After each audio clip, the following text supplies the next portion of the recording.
Hi, everybody. I'm Charlie Ekstrom of Stanford Beach Volleyball, and you're watching or listening to College Volleyball Weekly Beach Edition. I'm Alana Rennie of University of Arizona Beach Volleyball, and you're watching or listening to College Volleyball Weekly Beach Edition.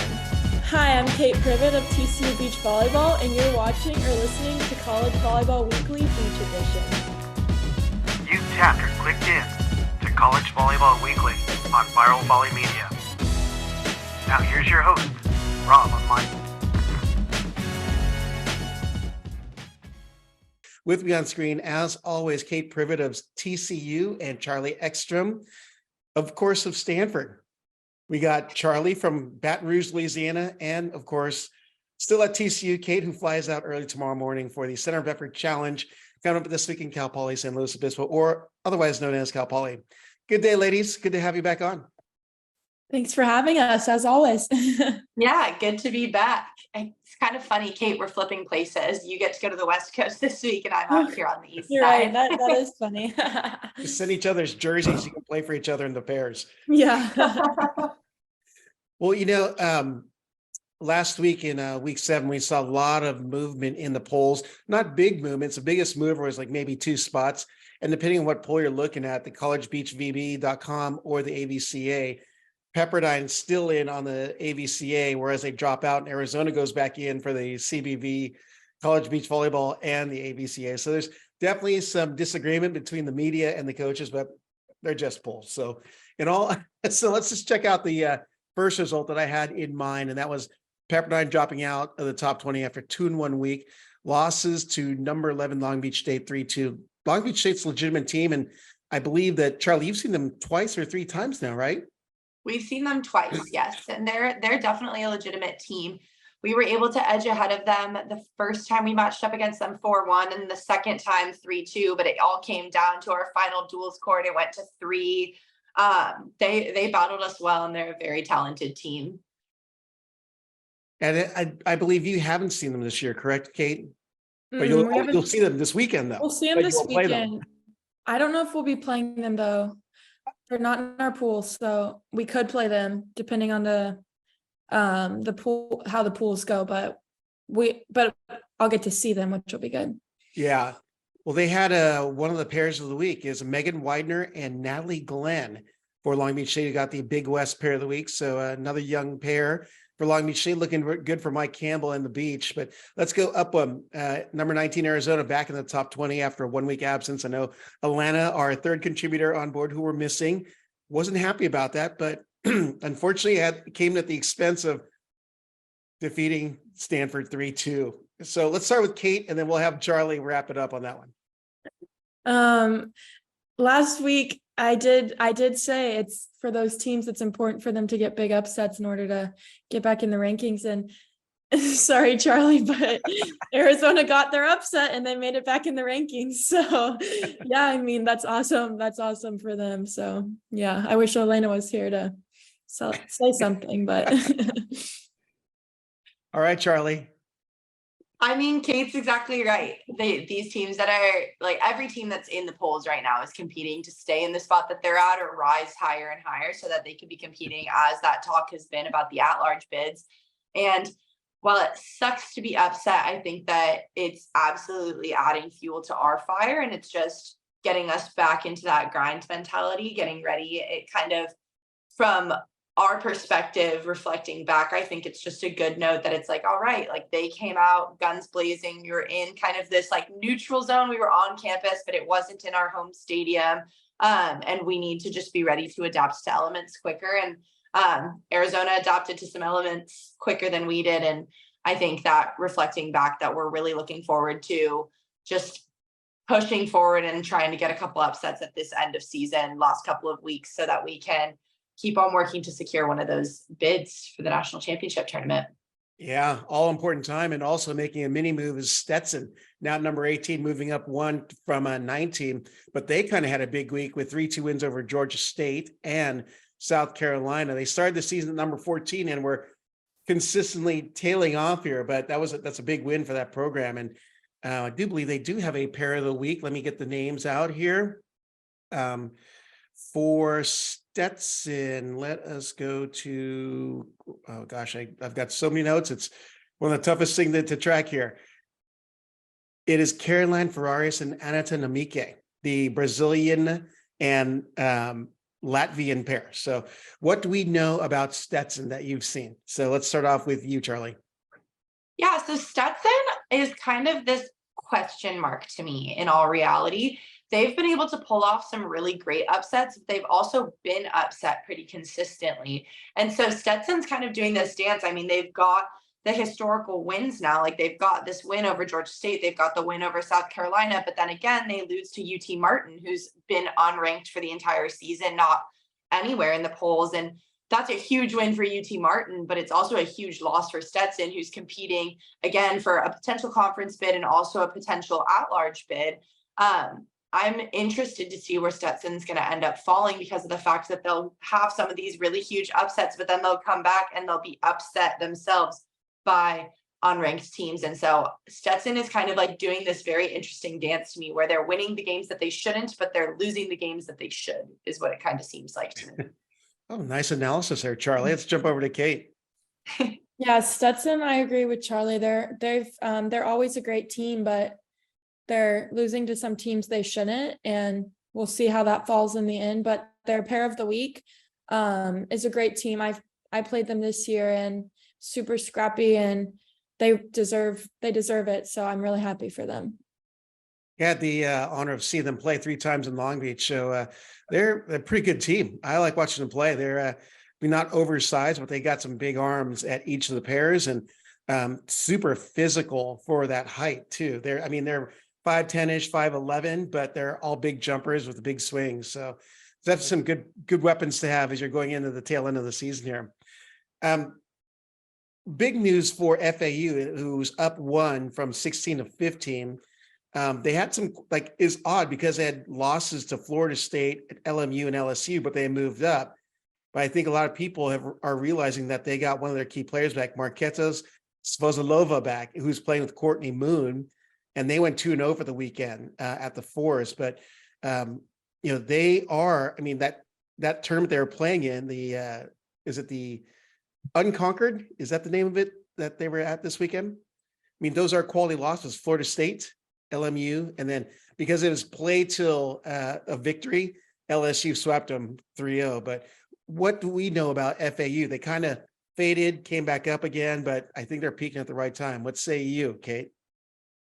FAU is always good. They're really good in the wind and they're really scrappy. And every year they come to play hard. And even though they did have a weekend where they lost 3 games, they lost to LMU 3-2 and they lost to FSU 3-2. So they were fighting hard. I think a lot of those went to 3rd sets also, so that there could have been potential for an upset. So those are some quality losses that I'm sure stung a little bit, but they'll probably use that to fire them up for the rest of the season. Yeah. How about you, Charlie? Yeah, FAU. I mean, I've been impressed with FAU for a couple of years now, but I was really impressed with them when we played them earlier this season. And they didn't even have all of their lineup in and set yet.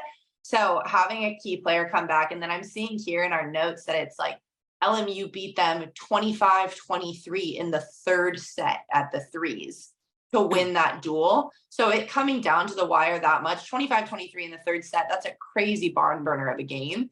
But coming down to that 3 score, coming down for that 3-2 win for LMU, great win for LMU to be able to pull off. But also that's a really, really respectable loss for FAU.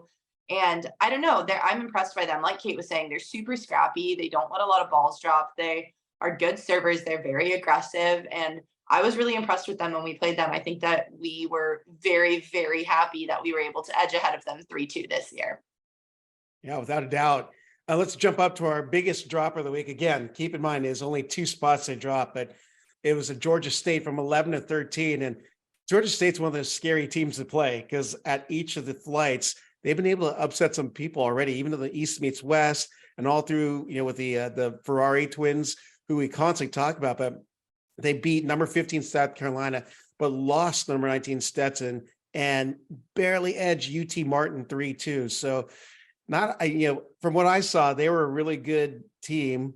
pretty solid all the way through the flights. But what are your guys' takes on that team, being that you probably have come up across them more regularly than I have? We'll start with you, Kate. Like you said, Georgia State, they're good on all flights and they have a lot of depth. And even though they lost to Stetson this weekend, it was they lost to Team Martin too, I guess. But it was 3-2, close loss. They beat South Carolina, which is a good win.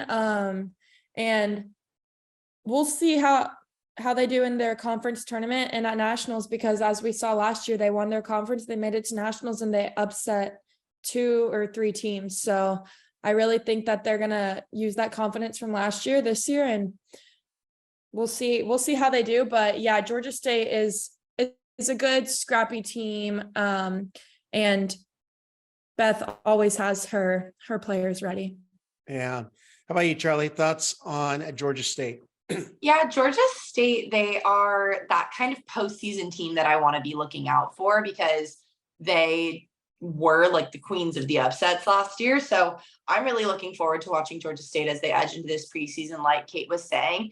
And again, I think that almost this loss against Stetson 3-2, I think it's more of a testament to Stetson and their level of play than it is to a dig on Georgia State. That's kind of the way that I was looking at this loss, because I think it's finally Stetson coming in and showing like, hey, we're here just as much to compete. I think that Stetson and Arizona's big wins this past weekend really showed as like more of testaments to the depths of the rankings, and also testaments to the depth of these programs that are still trying to fight their way back into the rankings, or trying to fight their way to keep their spots in the rankings.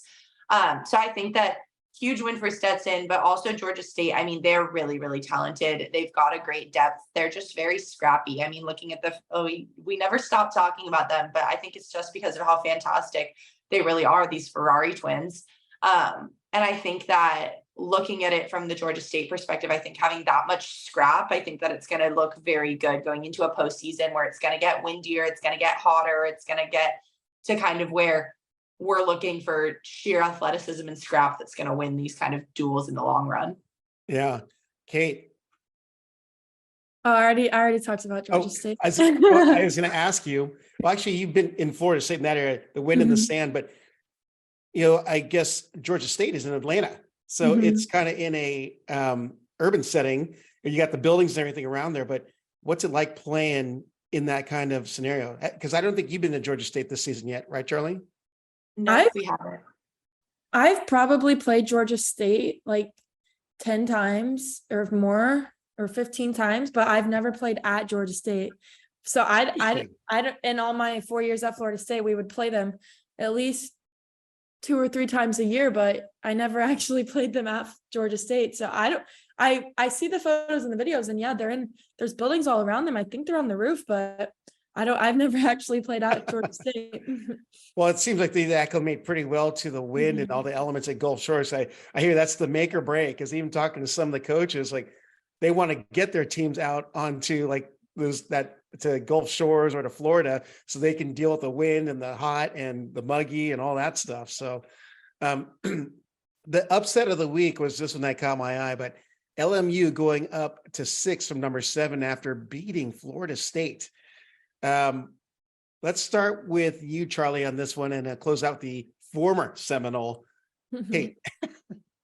I honestly think that this was my favorite match of the week looking at was this LMU versus FSU matchup. Seeing that win 3-2 for LMU to edge ahead. I think that, again, we're kind of seeing like these last couple of weeks, we've seen a lot of upsets, but then we've also seen like these teams, we've not seen a definitive, like this one team is dominant with their upsets. Like we look at LMU and they've got this upset against number 3 FSU, which is huge, but then they lose to number 5 LSU. So it's like, where do you put LMU, LSU, FSU in the rankings when FSU has beat LSU, but then LSU has beat LMU, but LMU has beat FSU? It's kind of that like interesting little dance of where the rankings aren't super indicative, in my opinion, of exactly where everybody should be falling, just because of the fact that we're seeing like constant upsets of one another. So I think Kate said it really well last week, I want to say, when we were talking about this, that the rankings at the end of the day don't mean as much as they kind of seem to, because of the fact that everybody's bound to upset each other at one point or another. So it's really going to come down to like what the tournament bracket is at the end of the day, more so than what the rankings are on a weekly scale. But I think that that upset of FSU really solidified. If that ticket for LMU wasn't solidified already, I think that we'll be seeing them in the postseason tournament pretty easily now. Yeah. All right, Kate, take a shot. Yeah, I think that the score was actually LMU 4-1. I was looking at scores, but I know that a lot of them were in the third set, so it might have been really close. But yeah, LMU, they're always good, and John Mayer is a really good coach. So they've had all season, I think they've had some close losses and some good wins. So this was a huge win for them. And I know LMU and FSU are playing each other this weekend at the Cal Poly tournament that we're going to be at. So I'm sure FSU is excited to get another shot at LMU. So we'll see how it goes this weekend. Yeah, that's right. They were actually playing till victory. And it was, I believe, the deciding duel or the deciding flight was the threes. That was Christine Gardner and Jacinda Ramirez of LMU defeating Anna Long and Jordan Polo, who were the CCSA pair of the week last week, I believe. So that was a big win of 2018 in the third set. So yeah. I watched that final point too. I think that it was like an ace on the final point, which was the most like epic upset for LMU, but also just such a dagger to lose as FSU. But if you look at the fourth flight, it looked like it was unfinished. They had 5 courts going, but they were in a third set in flight 4, 13-14 was the score. Oh, okay. That's and they cut it off. So at that point, you might as well just finish it. Exactly. Yeah. That's my thought too. That could have gone either way. Had they finished earlier, that would have been looks like that would have been LMU taking that one anyway. So, but it would have been a 4-1. You're right. So, yeah. Well, we know about the other teams here, but let's brush through really quick. The top, there's a little change with UCLA moving back up to number 3 from 4 with the FSU loss. So FSU 4. Then you got USC, and then of course Kate's team TCU at number 1 for I think it's 9 weeks now, 8 weeks, no 6 weeks, 6 weeks. So with that, I wanted to hit you guys up with a question here because I got it on Instagram. I thought it was interesting. Would be interested on your take about the crazy upsets this weekend and how College Beach is evolving. And they give the example of UT Martin taking out Stetson and Georgia State, but many players coming out of juniors. So I think the listener wanted you guys to comment on that. So who wants to take the first stab? I can. You go. Sorry. You go. Let's say yes. You go. I think it speaks a lot to. I know we've touched on this in a few episodes. Just the depth in the lineups. A lot of these duels are coming down to 4s and 5s, and it just shows that it's so close. And I know on our team particularly, and I'm sure it's like this on a lot of teams, but the 5s and the 1s, like there's not that much separation between any of the flights. So it's like anybody can win, which I think is one reason why we're seeing so many 3-2 duels across the board, so many duels coming down to the third set. So yeah, and that I'm sure that has to do with the juniors game growing from when they're younger. So there's a lot more talent coming in too. So that's what I think. Oh, all right. How about you, Charlie?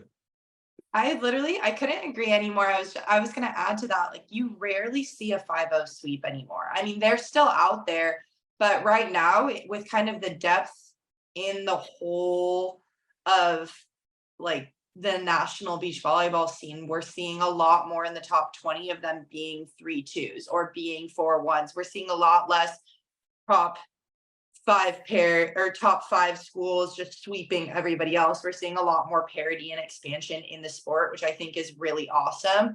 And I think it's huge for the depth and the expansion of the sport. It's like I was saying at the beginning, maybe even in our preseason recording, of how I think that the bracket should be expanded even further. Like we got it expanded out to 17 this year. I think that it should be a 24-team bracket because I think that there are 24 teams that could cause upsets, and we have enough teams on a national basis to be able to do that now. But I think now that we're seeing these results coming closer and closer, we're not just seeing everybody clean sweeping out. teams that aren't in the top 20. I think that it's just edging closer to kind of seeing that. I think depth nationally is going up along with depth in programs. I think that we're even seeing, like Kate was saying, of like the 5s and the 1s, there's not that much of a difference. We're also seeing that of players who are not necessarily getting the same amount of playing time, who are playing at the 6s, 7s, or just on travel rosters. They're still just as talented as the people who are in the starting lineup. So I think with how competitive programs are getting within themselves, it's just only adding depth to, again, that national talent pool, and adding to the strength of beach volleyball as a whole. Yeah. Well, the other part of the question they had was this, and I thought was interesting. I think that the USC UCLA dominance will be a thing in the past. I'm like, strong statement there. But then one of the things I did realize this year is, so you had Texas starting their beach program, and with TCU there, and is a Houston Christian, it's also over there.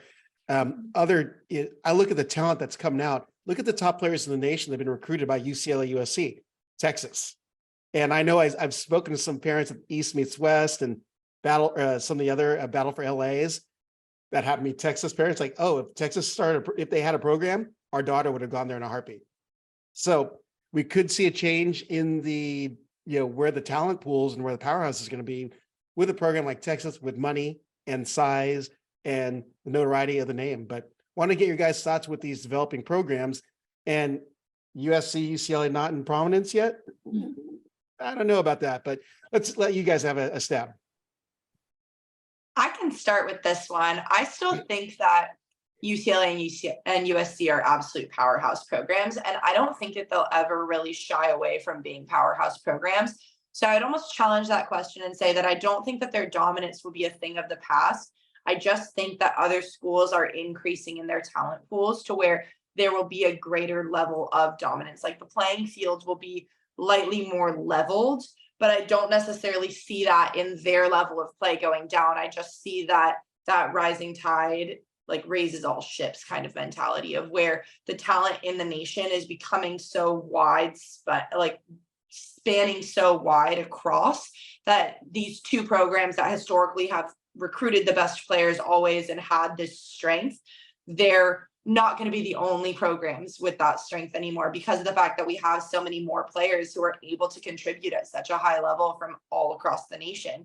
So I think that instead of just seeing this like West Coast LA dominance, we're going to see that Texas dominance that we see in juniors. We're going to see that dominance that we've seen in Florida for a historical long time. We're going to see more West Coast schools that aren't just the ones in LA gaining dominance, gaining just strength. And we're going to see, I don't know, I think from a national level, it's the rising tide raises all boats. With the growth of talent nationally, we're just going to see programs get stronger and stronger. We're not going to see any get weaker. We're just going to see others get stronger. Yeah, good call. Kate, your thoughts on the UCLA, USC and powerhousing? I agree. I completely agree. USC and UCLA, they're always going to be good. I just think there's more teams that are going to be good too. Which I feel like we're seeing in general, but I don't ever expect USC and UCLA to ever drop out of the top 6, top 7, no matter. They're always going to be good. They have good coaches, but other teams I think are going to start competing with them a lot more, like we've seen in more recent years. And then, Texas beach volleyball, I feel like I think they're hiring a new coach, depending on the coach they get, but people will want to go to Texas. It's a great school. And like you mentioned, a lot of Texas girls are going to want to go to Texas, I believe. So we'll see how that program does in the future too, which that'll be interesting. An inside source of mine says the coach announcement's coming in May. Ooh, interesting. And they said it's a big name. I'm like, come on, tell me who it is, because they know. Oh my like, gosh. why are you gonna tease this in front of me like this? So big announcement coming up for Texas on the beach. With that, good question. Appreciate the listener who sent that in, and always like you guys. I'm just a guy who sits with a behind a laptop and tries to guess things, whereas you guys actually go up against the athletes in the program. So I think you guys have a little more weight to your opinions than I do. I'm an armchair defender. I won't block it all. So now with that, this week there has been a lot of buzz already now about the NCAA tournament. And for those of you that they're going to a new format this year, 9 automatic berths based on the conference tournaments, and then 8 at larges. So it's a 17-team field. 16 and 17 will compete in an opening round duel on Wednesday, May 3rd. The winner advances to the 16-team single elimination bracket. That'll happen May 5th through 7th. I was going through my projections here. And with that, each conference, there are some teams that are favorites, like for the ASUN conference, Stetson, Big West right now, it's Hawaii. If we're looking at today's results, CCSA, it's looking like TCU. I mean, they've just been dominating. Conference USA, it's been a toss-up between FIU and FAU, but then you have Tulane sneaking up the back. Ohio Valley Conference, UT Martin, and then the Pac-12. This is where it could get really messy here. People are picking UCLA, USC, but you've got 4 other teams. Well, we'll say 5 potential at-large candidates out of that conference alone. And then Southland Conference, Texas A&M, Corpus Christi. Sun Belt is Georgia State is a favorite, and West Coast Conference, LMU.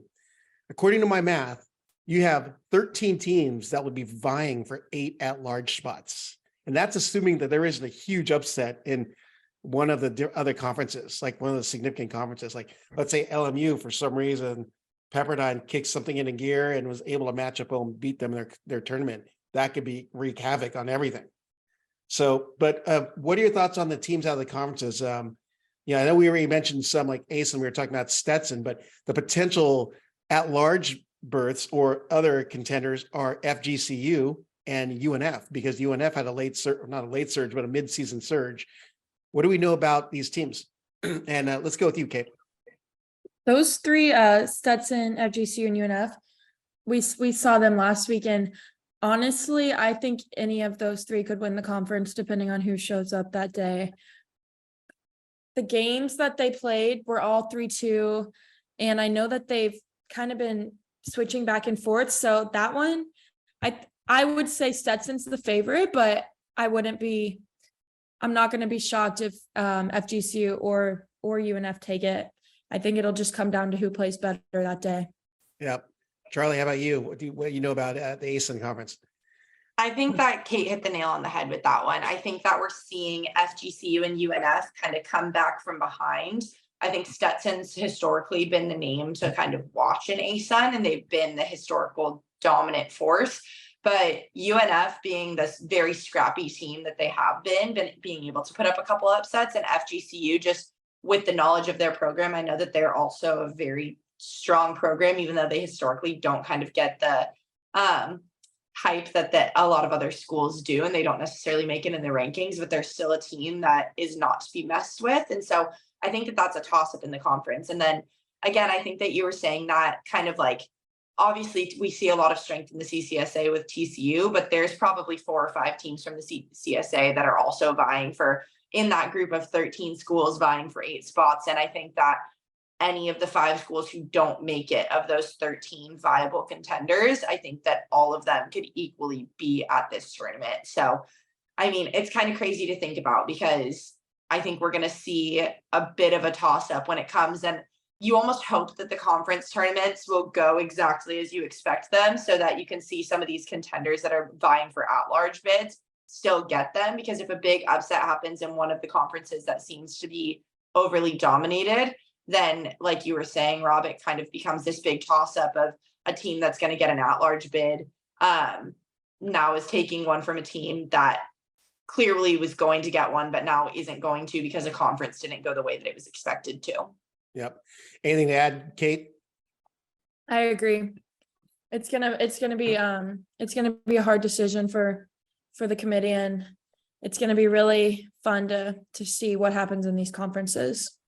Yeah. Well, as a volley nerd looking at the stats, I look at the Big West Conference, and when I was preparing for the preview show for volleyballmag.com, looking at the Big West, you got Hawaii as an obvious front runner. But every year, Cal Poly seems to pull off an upset, and this year they're down. But man, I am afraid of that Cal Poly team, because they could rise up. And Long Beach State is pretty legit too, as we were talking about earlier. But I mean, Charlie, you played with Brooke Van Sickle. You've seen them pretty regularly, and I believe Kate, you've seen Hawaii this season already in the I East know Coast? I haven't seen Hawaii. I haven't seen any of those three teams. We're playing Cal Poly Friday, but I haven't seen any of There we- those. Well, let's go to Charlie then and talk about the potential Big West teams then.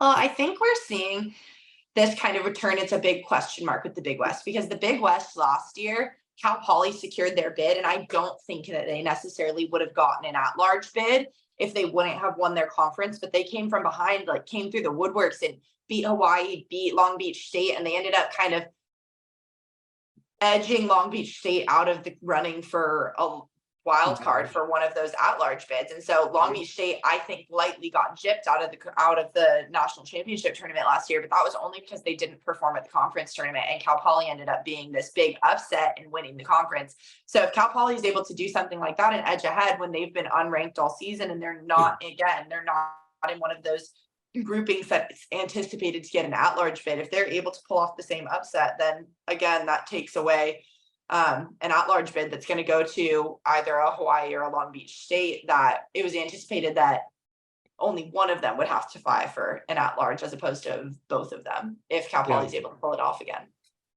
Well, let's go over into our first conference of death, and that's the CCSA. Yep, TCU's clear front runner, but you still have Florida State, LSU, and new member Grand Canyon. And although they took their lumps, they were moving their lineup around. In Grand Canyon, you just don't know what they're going to come out with, and they're good. No one's doubting that they don't have the talent. But man, that is a crazy conference this year. So, Kate, that's your home conference. Tell us about the CCSA. Yeah, the CCSA is going to be crazy because I've always been in the CCSA, and it's a few years ago, it was like always FSU, LSU, and then TCU came into the picture as FSU, LSU, TCU. And now Grand Canyon's in the picture. And I mean, like, yeah, we want to win, but those schools are going to show up and play well. So we need to show up and play well too, to win that and get the automatic bid. But I do think that there will be 4 bids coming from the CCSA just because They're all in the top 10. just because I think all 4 of the teams have proven themselves throughout the season. So, it's hard if 4 bids come from one conference, but I think there will be 4 bids coming from the CCSA. It's interesting because all teams are actually in the top 7, if you think about it, the ones that are likely. But then there is another conference of death, and that is Charlie's home conference, which is the Pac-12.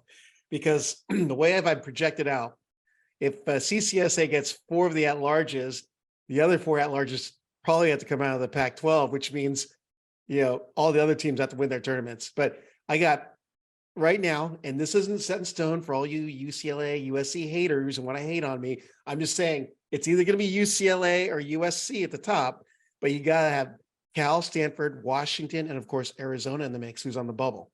So tell me what you're seeing in the Pac-12, Charlie.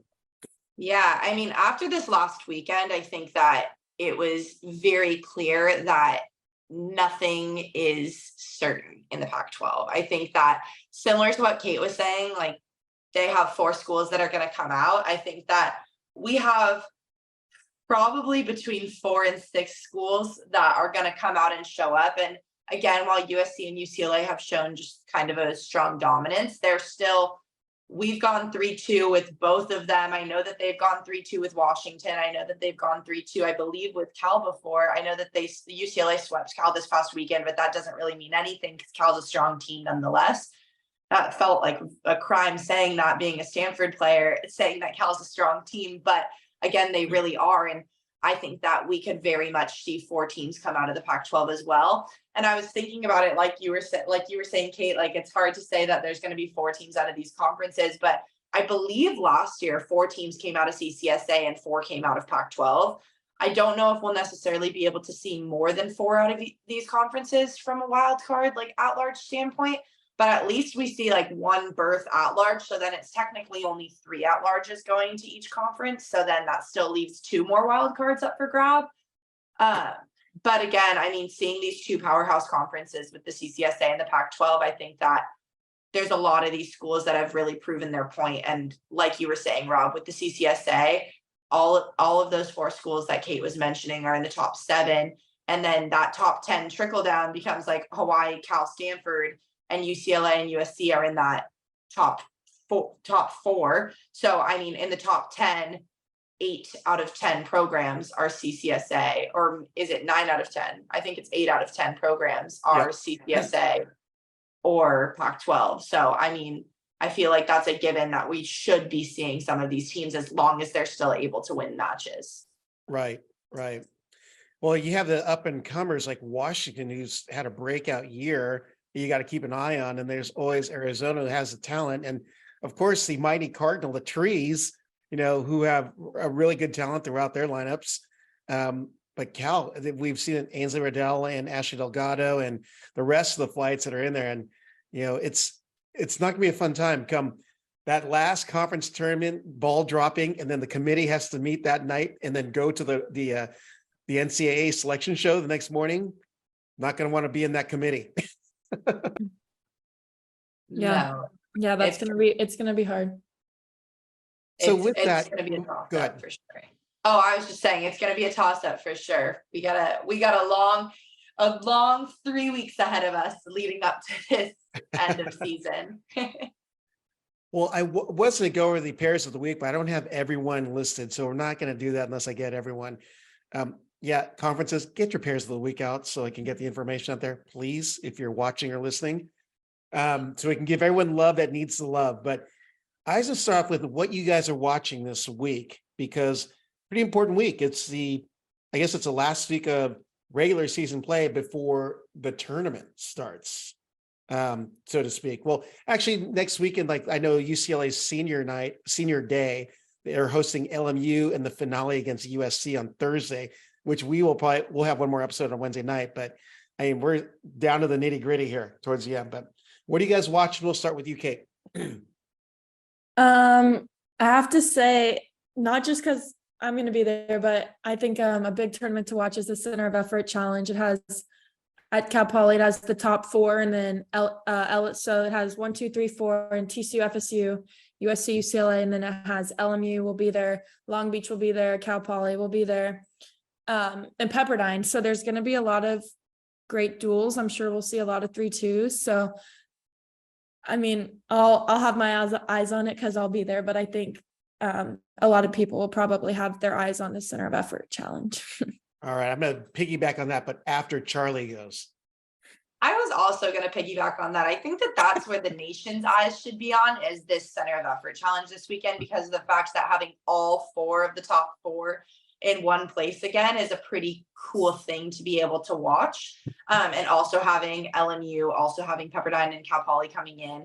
I mean, Pepperdine and Cal Poly, who have been not having quite as strong of seasons as the top 4 and number 6, obviously, but they're still teams that are potential upsettable or teams. And then, I mean, my eyes will also be on my own matches, as this is my first time in Louisiana. We're going to LSU in Baton Rouge. And so I'm excited to play those games against them and a couple other schools out here. We see UNF, who we've never played against before. I think it'll be a fun weekend, and I've got a lot of eyes on Center of Effort, but definitely eyes forward on my own games as well. So what is the name of your LSU tournament, Charlie? I'm trying to look at it on the schedule here. It's the Battle on the Bayou. Okay, there you go. All right, there's the teams there. Who do we got? Stanford, Nicholls State, LSU, UNF, and Houston Christian University. So yes. So I'm going to piggyback on that Center of Effort Challenge, because when I'm working it, I was really just going to be a fan to say hi to Kate, because it's the only time I get to see TCU. I've been recruited to go on the stream, which I do want to get out there. I know at the preseason show, spoke to Todd Rogers, head coach of Cal Poly. He's excited. This is a 2nd annual Center of Effort Challenge. They go to the nines to have this event. There's a banquet for all the athletes. It's sponsored by a very prominent winemaker in the area who's putting up all the money and hosting all the teams. And it's going to be streamed via the AVP crew on the Bally's Live app. And then the Cal Poly duels are going to be on ESPN Plus. So if you're fortunate enough on Friday and Saturday, you'll get to hear me on one of the courts on that call. But I mentioned that because there's some big matchups going on, as both Kate and Charlie have said. And Friday starts off with a crazy matchup between number 2 USC against number 3 Florida State, which it could be a grudge match for for Florida State, because USC edged Florida State at the East meets West 3-2, and it was extremely competitive. I mean, we had the full Gulf Shore vibes going on that court. So, we got to see some phenomenal play at the number ones. Well, actually, all of them were playing well. So that's going to be 3 p.m. Pacific on Friday. And then at 4:15, first ever meeting this season between number 1 TCU and number 4 UCLA, which prompts me to ask this question. Kate, what's the vibe on your squad right now? The vibe is normal. We're just gonna go out and play our game. We not changing anything, and we're excited to play UCLA. They're a great team, and it'll be a good test at the end of the season as we head into the postseason. So, yeah. No coach's chess match going on, shuffling of the lineups or anything? I don't know. I know how those coaches get all testy. If you turn your lineup in, the team doesn't have theirs in. I'm like, really, guys? Come on, you're like waiting right there. I know. Charlie, what do you think? Nah, that absolutely cracks me up because I was laughing at that whole lineup situation. It's like, yeah, we'll see. I feel like that's the most beach volleyball player thing that we could possibly say. But I'm really excited to watch that match. I'm also excited, even just hearing, Kate, your mentality on going into it. I've always respected so much the way that TCU as a program treats all of their every single program that they play against with the exact same level of respect, and goes out very respectful as competitors, but also just plays at the highest of levels. So I'm excited to see TCU go out, take on some of these West Coast schools that they haven't really seen as much at the start of this season.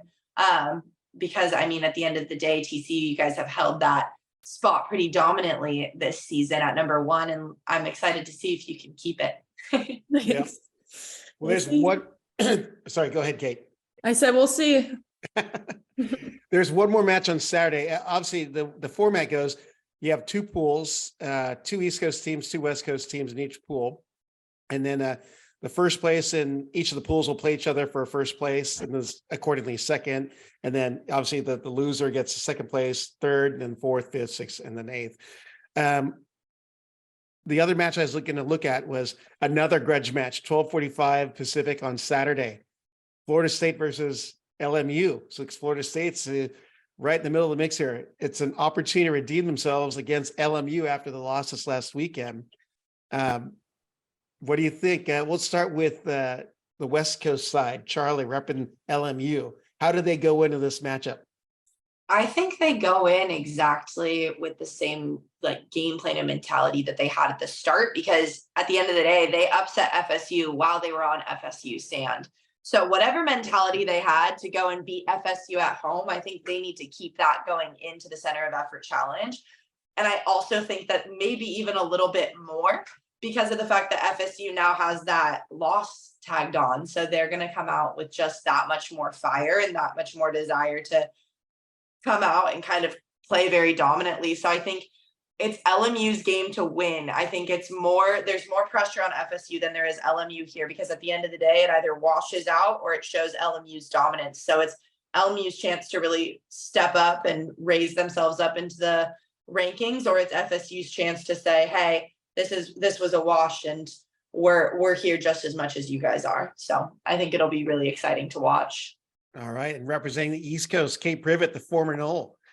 I agree with everything Charlie said. I think both of them should come out. Both of them have something to prove. And I know that both of them FSU probably wants to prove that it was a one-time thing, and LMU probably wants to hold their spot. So I'm sure both teams will come out really strong and really playing well. So I'm excited to be there for that.